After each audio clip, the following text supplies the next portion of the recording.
안녕하세요. 68세 된 최유경입니다. 오늘 여러분께 들려드릴 이야기는 며칠 전에 제게 일어난 일인데요. 정말 어이없으면서도 통쾌한 경험이었어요. 저는 지금 남편과 함께 서울 강남구에 살고 있습니다. 남편은 3년 전에 정년퇴직을 했고 저는 한동안 전업주부로 지내고 있어요. 하지만 사실 저에게는 조금 특별한 과거가 있답니다. 젊었을 때 미국에서 변호사 생활을 했거든요. 하버드 로스쿨을 졸업하고 뉴욕의 대형 로펌에서 20년 동안 일했었어요. 남편이 대기업 해외사 업부에서 뉴욕 지사 근무를 하게 되면서 자연스럽게 그곳에서 만나 결혼도 하고 아이들도 낳고 키웠지요. 그런데 2000년대 초반에 아버지 건강이 갑자기 나빠지시면서 한국으로 돌아와야 했어요. 당시 저는 로펌에서 파트너 승진을 앞두고 있었는데 가족이 더 중요하다고 생각해서 과감히 포기하고 한국으로 왔습니다. 한국에 와서 다시 변호사 일을 하려고 했지만 쉽지 않더라고요. 그 당시만 해도 한국 법조계가 상당히 폐쇄적이었거든요. 미국 경험을 인정받기 어려웠고 여성 변호사에 대한 편견도 있었어요. 몇 년 동안 여러 로펌에 지원해봤지만 번번이 거절당했어요. 40대 후반이라는 나이도 걸림돌이었고요. 그래서 결국 변호사 일을 포기하고 전업주부로 살게 되었답니다. 처음에는 정말 힘들었어요. 20년 동안 쌓아온 커리어를 포기하고 하루아침에 그냥 누군가의 아내, 누군가의 엄마로만 살아가야 한다는 게 정체성 혼란을 일으켰거든요. 하지만 시간이 흐르면서 마음을 정리하게 되었어요.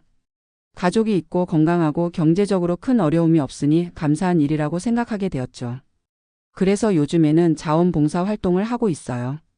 지역 법률 상담소에서 무료 법률 상담을 해드리거나 어르신들을 대상으로 보이스피싱 예방 교육을 하기도 하고요. 복잡한 법률 용어를 일반 분들이 이해하기 쉽게 설명하는 게 제 특기가 되었네요. 남편은 국민연금으로 월 120만 원 정도 받고 있고 퇴직금이 1억 2천만 원 있었어요. 저희는 아파트도 대출 없이 갖고 있고 예금과 주식도 좀 있어서 경제적으로는 여유로운 편입니다. 자녀들은 아들이 미국에서 의사로 일하고 있고 딸은 국내 대학교에서 교수로 재직 중이에요. 다들 잘 자리 잡아서 다행이고 가끔씩 안부 연락하며 지내고 있어요. 그런데 며칠 전 평소와 다름없는 오후였어요. 집에서 책을 읽고 있는데 전화가 왔어요. 안녕하세요. 금융감독원입니다. 목소리가 꽤 젊고 또박또박했어요. 처음에는 정말 금융감독원에서 걸었나 싶었죠. 어머님의 계좌가 불법 도박 사이트 자금 세탁에 연루되어 있습니다. 지금 즉시 조치를 취하지 않으면 계좌가 동결될 수 있어요. 이 말을 듣는 순간 이거 보이스피싱이구나 싶었어요. 제가 자원봉사로 보이스피싱 예방 교육을 하고 있으니까 이런 수법들을 너무 잘 알거든요. 하지만 궁금했어요. 요즘 사기꾼들이 어떤 식으로 접근하는지, 어떤 말로 사람들을 속이는지 직접 들어보고 싶었거든요. 교육 자료로도 활용할 수 있겠다 싶어서 일부러 속는 척 해봤어요. 아이고, 그게 무슨 말씀이세요? 저는 그런 거 전혀 모르는데요. 일부러 당황한 척, 무지한 할머니인 척 연기를 했어요. 어머님 걱정하지 마세요. 저희가 도와드릴게요. 하지만 지금 즉시 조치를 취해야 해요. 늦으면 정말 큰일 납니다. 목소리에 긴박함을 넣어서 말하더라고요. 전형적인 수법이에요. 상대방을 당황하게 만들어서 정상적인 판단을 못하게 하는 거죠. 그럼 어떻게 해야 하나요? 저는 이런 일이 처음이라 어떻게 해야 할지 모르겠어요.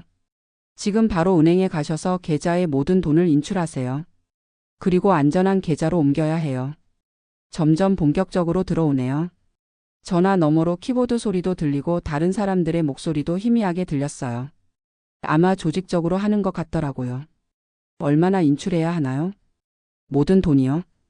통장에 있는 돈 전부요. 그래야 안전해요. 이때부터 조금 더 구체적으로 물어봤어요. 그런데 왜 제 계좌가 그런 일에 연루되었을까요? 저는 정말 아무것도 한 게 없는데요. 어머님의 개인정보가 유출되어서 범죄자들이 악용한 것 같아요. 요즘 이런 일이 정말 많아요. 특히 어르신들이 많이 당하세요. 이 부분에서 정말 화가 났어요. 어르신들을 호구로 보는 거죠. 나이가 많으면 속기 쉽다고 생각하는 거예요. 그럼 어떤 계좌로 옮겨야 하나요? 제가 안전한 계좌 번호를 알려드릴게요. 잠깐만요. 잠시 후에 계좌 번호를 불러주더라고요. 물론 범죄자들의 계좌겠죠. 그런데 이상하네요. 금융감독원에서 이런 식으로 일을 처리하나요? 조금씩 의심스럽다는 뉘앙스를 풍겼어요. 어머님, 지금은 긴급 상황이에요. 의심하실 시간이 없어요. 5분 후에 계좌가 동결될 수도 있어요. 점점 다급해지는 목소리로 압박을 가하더라고요. 그럼 제가 금융감독원에 직접 전화해서 확인해 볼게요. 안 돼요. 지금 시스템이 해킹당한 상태라서 일반 전화로는 연결이 안 돼요. 저희만 특별한 라인으로 연결되어 있어요. 말도 안 되는 소리죠. 하지만 당황한 상태에서는 이런 말도 믿을 수 있어요. 그런데 저 혼자서는 은행에 가기가 어려워요. 가족들한테 연락해서 도움을 받아야겠어요. 절대 안 됩니다. 이 일은 비밀이에요. 다른 사람에게 말하면 오히려 위험해져요. 범죄자들이 알아차릴 수 있어요. 이것도 전형적인 수법이에요. 주변 사람들과 상의하지 못하게 막는 거죠. 이쯤에서 저는 진짜 한계를 느꼈어요. 이 사람들이 얼마나 치밀하고 악질적인지 알 수 있었거든요. 그런데 잠깐만요. 제가 궁금한 게 있어요. 뭐가 궁금하세요? 빨리 말씀해 주세요. 금융감독원에서 이런 일을 처리할 때 법적 근거가 뭔가요? 금융위원회 설치 등에 관한 법률 제41조에 따르면 금융감독원의 업무 범위가 정해져 있는데 개인 계좌 이체 지시는 그 범위에 포함되지 않는 것 같은데요. 갑자기 조용해졌어요. 전화 너머가 쌓여졌다고 해야 할까요? 그리고 자금세탁방지법 제2조에 따르면 의심거래 보고는 금융기관이 하는 것이고 금융감독원이 개인에게 직접 계좌 이체를 지시할 권한은 없는 것으로 알고 있는데요. 어머님이 어떻게 그런 걸 아세요? 당황하는 게 목소리로 느껴졌어요. 제가 미국에서 20년 동안 변호사 일을 했거든요. 하버드 로스쿨 출신이에요. 금융 관련 법률은 제 전문 분야 중 하나였어요. 순간 전화가 끊어졌어요. 정말 깔끔하게 뚝 끊어지더라고요. 잠시 후에 다시 전화가 왔어요. 이번에는 다른 사람이었어요. 안녕하세요. 경찰청 사이버 수사대입니다. 또 다른 수법으로 시도해 보는 거였어요. 경찰에서 전화 주셨네요. 그런데 혹시 담당자 성함과 소속 부서 그리고 배지 번호를 알려주실 수 있을까요? 제가 경찰청에 직접 전화해서 확인해 보고 싶어서요. 그게. 그리고 경찰관이 전화로 수사 관련 업무를 처리할 때는 반드시 당사자 신원 확인 절차를 거쳐야 하는 것으로 알고 있는데 제 주민등록번호나 주소지 확인은 안 하시나요? 또 한 번 조용해졌어요. 혹시 형사소송법 제200조 2호 긴급체포 요건이나 제241조 압수수색 영장 관련 법리에 대해서도 설명해 주실 수 있을까요? 제가 법조인이어서 이런 절차가 궁금하거든요. 이번에는 아예 욕설이 들렸어요. 이런 까다로운 할머니 처음 봐. 야, 이거 변호사래. 배경에서 다른 목소리가 들렸어요. A 변호사면 뭐 어때? 늙은 할머니인데. 그래서 제가 말했어요. 할머니라고 무시하시는 건가요? 참고로 말씀드리면 저는 하버드 로스쿨에서 라틴 오너즈로 졸업했고 뉴욕주 변호사 자격증을 가지고 있어요. 또 20년 동안 국제금융법 전문 변호사로 일했고요. 그리고 지금 여러분이 하고 있는 일은 전기통신금융사기 즉 보이스피싱으로 형법상 사기죄에 해당하며 전기통신금융사기 피해 방지 및 피해금 환급에 관한 특별법에 따라 가중처벌 대상이에요. 목소리 톤을 확 바꿔서 변호사 모드로 들어갔어요. 특히 조직적으로 역할을 분담하여 범행을 저지른 경우에는 형법 제347조 2 컴퓨터 등 사용 사기죄와 조직범죄처벌법이 적용될 수 있고 이 경우 최대 무기징역까지 선고될 수 있어요. 지금까지의 통화 내용은 제가 모두 녹음하고 있고 여러분의 전화번호도 확보했으니까 곧바로 경찰에 신고할 예정이에요. 전화 너머에서 웅성웅성하는 소리가 들렸어요. 아마 당황해서 서로 뭐라고 하는 것 같더라고요. 그리고 참고로 말씀드리면 저는 현재 지역 법률상담소에서 보이스피싱 예방 교육을 담당하고 있어요. 오늘 여러분과의 통화 내용은 교육 자료로 활용하겠어요. 그 다음에 들린 말이 정말 가관이었어요. 씨발. 이거 진짜 변호사네. 야, 도망쳐. 정말 황급히 전화를 끊더라고요. 그 후로는 더 이상 전화가 오지 않았어요. 사실 이 일을 겪으면서 여러 가지 생각이 들었어요. 우선 이런 사기꾼들이 얼마나 교묘하고 조직적으로 범죄를 저지르는지 직접 체험할 수 있었어요. 만약 제가 정말 아무것도 모르는 일반인이었다면 충분히 속을 뻔했어요. 처음에는 정말 그럴듯하게 말하거든요. 금융감독원이라고 하니까 믿을만하고 긴박한 상황이라고 하니까 당황하게 되고요. 특히 어르신들을 타겟으로 하는 게 정말 화가 났어요. 나이가 많으면 판단력이 떨어진다고 생각하는 거죠. 컴퓨터나 스마트폰에 익숙하지 않아서 정보 확인이 어렵다고 보는 거고요. 하지만 제가 법률 지식을 이용해서 반격하니까 바로 꼬리를 내리더라고요. 결국 이런 사기꾼들도 전문 지식 앞에서는 무력해지는 거예요. 이 일 이후로 남편이 정말 좋아했어요. 여보, 오랜만에 변호사다운 모습 봤네. 아이들한테도 얘기했더니 아들이 미국에서 전화를 걸어왔어요. 엄마 정말 멋있어요. 하버드에서 배운 게 이런 데서 쓰이네요. 딸도 엄마 짱. 이라면서 웃더라고요. 사실 그동안 하버드 로스쿨을 나왔다는 얘기를 별로 하지 않았어요. 지금은 그냥 전업주부니까 자랑할 일도 아니고 괜히 나대는 것 같아서요. 하지만 이번 일을 계기로 생각이 바뀌었어요. 제가 가진 지식과 경험이 여전히 가치가 있다는 걸 깨달았거든요. 그래서 요즘에는 보이스피싱 예방 교육을 더 적극적으로 하고 있어요. 단순히 조심하세요라고 말하는 게 아니라 구체적인 법률적 근거를 들어서 설명해 드려요. 예를 들어서 금융감독원이나 경찰에서 전화로 계좌 이체를 지시하는 경우는 절대 없다는 것, 만약 정말 수사가 필요한 상황이라면 반드시 서면 통지나 직접 방문을 통해서 한다는 것 등을 알려드려요. 또 의심스러운 전화가 오면 일단 끊고 해당 기관에 직접 전화해서 확인해 보라고 말씀드려요. 진짜 기관에서 걸었다면 다시 연결해 달라고 해도 될 거고, 가짜라면 그 자리에서 바로 확인이 되거든요. 아직도 가끔 제 연락처로 보이스피싱 전화가 와요. 하지만 이제는 제가 변호사라는 걸 알았는지 금방 끊어버리더라고요. 한 번은 이런 일도 있었어요. 사기꾼이 전화를 걸어왔는데 제가 여보세요, 변호사 최유경입니다 라고 인사를 했더니 바로 끊어버리더라고요. 아예 상대를 안 하는 거예요. 그래서 요즘에는 전화를 받을 때 일부러 그렇게 인사해요. 사기꾼들 쫓아버리는 효과가 있거든요. 이 이야기를 주변 분들께도 많이 해드렸더니 다들 신기해 하시더라고요. 그리고 혹시 의심스러운 전화가 오면 저한테 상담해달라고 하시는 분들도 계세요.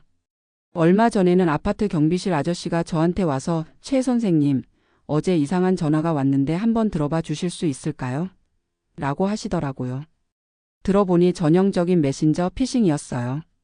아들이라고 하면서 급하게 돈이 필요하다고 하는 거였어요. 다행히 속지 않으셨지만 만약을 위해서 신고까지 도와드렸어요. 이런 일들을 겪으면서 제가 가진 지식이 혼자만의 것이 아니라는 걸 깨달았어요. 나눌수록 더 많은 사람들에게 도움이 되는 거죠. 그래서 요즘에는 지역 주민센터에서 정기적으로 법률 교육을 하고 있어요. 보이스피싱 예방법뿐만 아니라 일상생활에서 필요한 법률 상식들도 알려드리고 있고요. 처음에는 할머니가 뭘 안다고라는 시선도 있었어요. 하지만 제가 하버드 로스쿨 출신이라는 걸 알고 나서는 분위기가 완전히 바뀌었어요. 어떤 분은 와, 우리 동네에 이런 분이 계셨네 라고 하시더라고요. 사실 저도 처음에는 좀 쑥스러웠어요. 괜히 자랑하는 것 같고 잘난 척하는 것 같아서요. 하지만 지금은 생각이 바뀌었어요. 제가 가진 것을 숨기고 있을 이유가 없다는 거죠. 오히려 적극적으로 활용해서 사회에 도움이 되는 게 맞다고 생각해요. 남편도 정말 지지해줘요. 여보, 이제야 진짜 변호사 같아. 사람들 도와주는 모습이 정말 보기 좋아.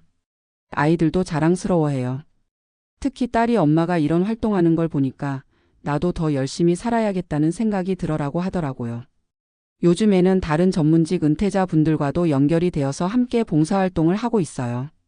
의사 선생님, 회계사 선생님, 교수님들과 함께 각자의 전문성을 살려서 지역사회에 기여하고 있어요. 처음에는 단순히 보이스피싱 사기꾼들을 혼내주겠다는 마음으로 시작했는데 지금은 훨씬 의미 있는 일을 하게 되었네요. 그리고 제가 깨달은 가장 중요한 것은 나이가 들어도 우리가 가진 지식과 경험은 여전히 소중하다는 거예요. 사기꾼들은 어르신들을 쉬운 타겟으로 보지만 실제로는 우리가 살아온 세월 동안 쌓은 지혜와 경험이 있거든요. 그걸 제대로 활용하면 오히려 사기꾼들이 우리를 무서워하게 될 수도 있어요. 물론 모든 분들이 저처럼 법률 지식이 있는 건 아니에요.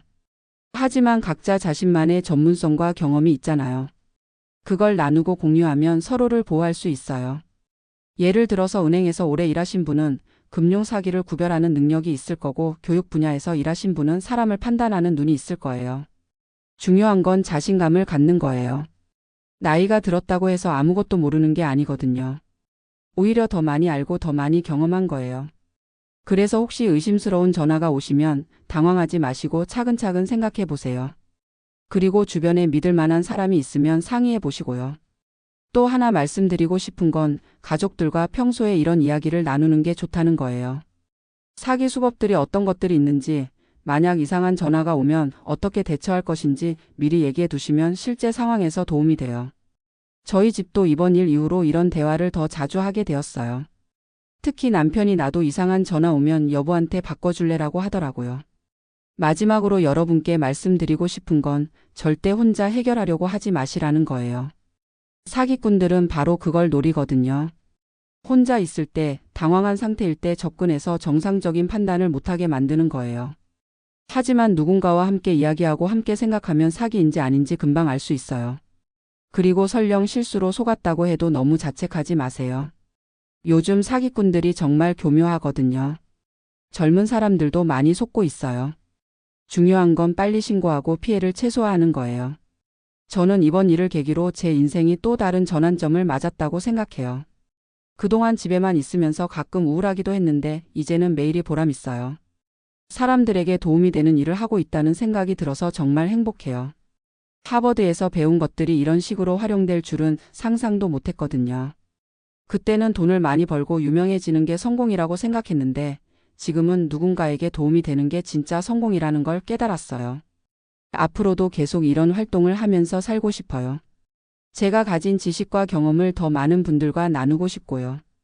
혹시 여러분 중에서도 보이스피싱이나 다른 사기 피해로 고민이 있으시다면 주저하지 마시고 전문가나 주변 사람들에게 도움을 요청하세요. 우리는 혼자가 아니에요. 서로 도우면서 살 수 있어요. 그리고 무엇보다 우리 자신을 믿으세요. 나이가 들었다고 해서 무시당할 이유는 없어요. 오히려 우리가 더 많이 알고 더 현명해요. 사기꾼들이 감히 우리를 쉬운 상대로 보다니 정말 어림도 없는 일이죠. 마지막으로 한 가지만 더 말씀드리면 이런 경험을 통해서 가족들과 더 가까워진 것 같아요. 아이들이 엄마를 다시 보게 되었다고 하더라고요. 그동안은 그냥 집에서 밥 해주고 빨래해주는 엄마였는데 이제는 전문성을 가진 한 사람으로 인정해주는 것 같아요.